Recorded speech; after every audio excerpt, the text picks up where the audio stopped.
उसको मार्क कर लेना, ये बहुत इंपॉर्टेंट, क्योंकि ऐसे में बहुत सारे क्वेश्चन है, आरटीपी एमटीपी पीओ के भी हमने बहुत सारे क्वेश्चन सॉल्व करे, लेकिन आप अगर सॉर्टिंग करोगे तो बहुत ही अच्छी तरीके से आप फर्स्ट रिवीजन कर पाओगे।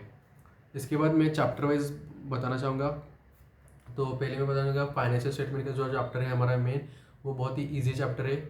उसमें आप आसानी से, एक बार आपको फॉर्मेट स्टार्टिंग में थोड़ा फॉर्मेट में दिक्कत आ सकती है, एक बार आपने फॉर्मेट को समझ लिया सब कुछ, तो अब आसानी से क्वेश्चन बहुत ईजी आता है। अराउंड 15 मार्क के क्वेश्चन आते हैं, 20 मार्क के आप नहीं आएंगे, लेकिन 15 मार्क का 14 मार्क का क्वेश्चन आएगा, अभी 14 या 10 मार्क का, आप उसको आसानी से सॉल्व कर सकते हो। बहुत ही ईजी क्वेश्चन उसमें आते हैं।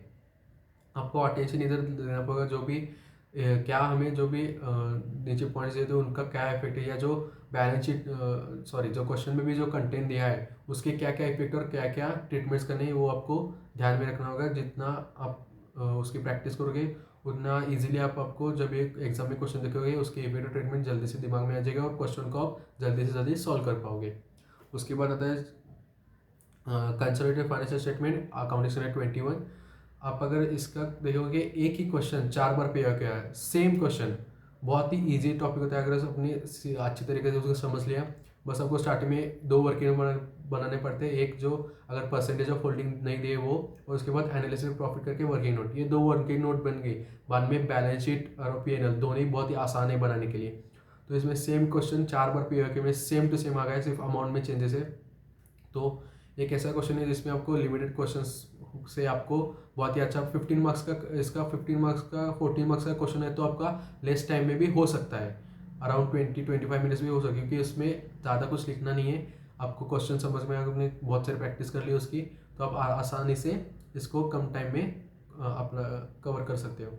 ईजी आपको 5-6 मेजर एडजस्टमेंट है, किसका इफेक्ट कब लेना है, एनालिसिस प्रॉफिट का वर्किंग नोट मैंने वो बन गया, तो बैलेंस शीट प्रॉफिट लॉस बहुत ही आसानी से बन जाएगी। तो जो स्टार्टिंग की वर्किंग नोट है वही इंपॉर्टेंट है, आपको कंसेप्ट समझ में लेना वो इंपॉर्टेंट है, और 5 से 6 एडजस्टमेंट है वही आपको इंपॉर्टेंट है।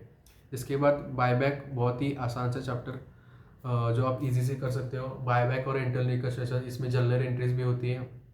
बायबैक में थोड़ा कैलकुलेशन होता है, इंटरनल रिकन्स्ट्रक्शन पूरा जर्नल एंट्री है, बहुत ही ईजी। इसमें से जो एंट्रीज या पॉइंट्स जो आईसीआई स्टडी मॉडल में अलग है वो आप मार्क करके रख सकते हो, ताकि वही आप बाद में रिवाइज कर पाओ, क्योंकि बाकी सारा ईजी है। बस इसमें थोड़ा इंटरनल रिकन्स्ट्रक्शन में टाइम ज़्यादा जाता है, क्योंकि बहुत ही जर्नल एंट्रीज आपको लिखनी पड़ती है, तो थोड़ा सा टाइम कंज्यूमिंग क्वेश्चन हो सकता है।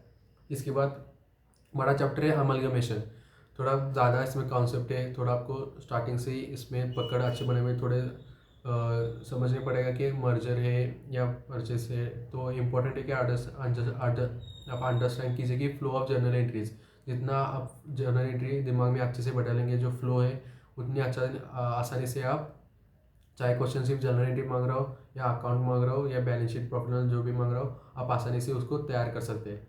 तो ये थोड़ा बड़ा चैप्टर है, इसको थोड़ा सा इसमें थोड़े क्वेश्चन भी ज़्यादा है, तो आपको थोड़ा ज़्यादा प्रैक्टिस लगेगी इस क्वेश्चन में। 4 दिन में बाद, जैसे मैंने बोला कि कोई भी बड़ा चैप्टर हो उसको आप तोड़ तोड़ के रिवाइज करेंगे, तोड़ तोड़ कॉन्सेप्ट की रिवाइज करेंगे, क्वेश्चन की सॉर्टिंग करेंगे, तो आपको हेल्प होगी।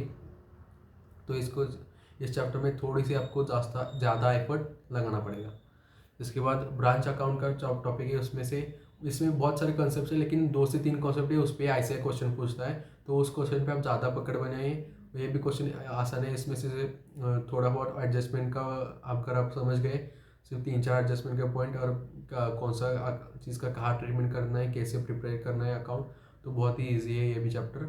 2 से 3 ही जो कंसेप्ट है उस पर आपको फोकस करना है, बाकी कंसेप्ट से क्वेश्चन नहीं आते ज़्यादातर। इसके बाद cash flow statement accounting standard 3 है, ये एक बड़ा चैप्टर है अकाउंटिंग स्टैंडर्ड में। अकाउंटिंग स्टैंडर्ड की बात करें तो 21 और 3 ये बड़े चैप्टर से, बाकी सब एएस छोटे हैं।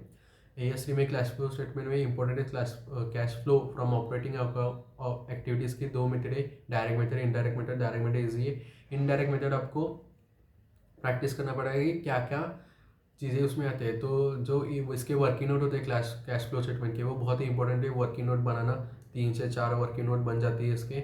और हर एक चीज़ आप जब पढ़ोगे क्वेश्चन में, तो आपको लिखना पड़ेगा कि इसके क्या क्या ट्रीटमेंट हो सकती है, क्योंकि अगर एक भी ट्रीटमेंट मिस करिए तो पूरा कैश फ्लो आपका गलत हो जाएगा। स्टेप मार्किंग जरूर मिलेगी, लेकिन क्योंकि हर एक का टोटल सही नहीं होगा, तो लास्ट में भी टोटल सही नहीं आएगा। तो आपको कैश फ्लो स्टेटमेंट में भी बहुत ध्यान रखना है कि इसमें इंपॉर्टेंट थोड़े से कहा किस चीज़ की क्या क्या ट्रीटमेंट है, 1-2-3 जगह हर चीज़ की ट्रीटमेंट हो सकती है, तो आपको वो ध्यान में रखना, वर्किंग नोट ध्यान से बनाना, ताकि आप क्वेश्चन को फ्लो में सॉल्व कर पाए। इसके बाद लास्ट टॉपिक मैं बताऊंगा कि framework and introduction to India's theory topic से आसान टॉपिक है।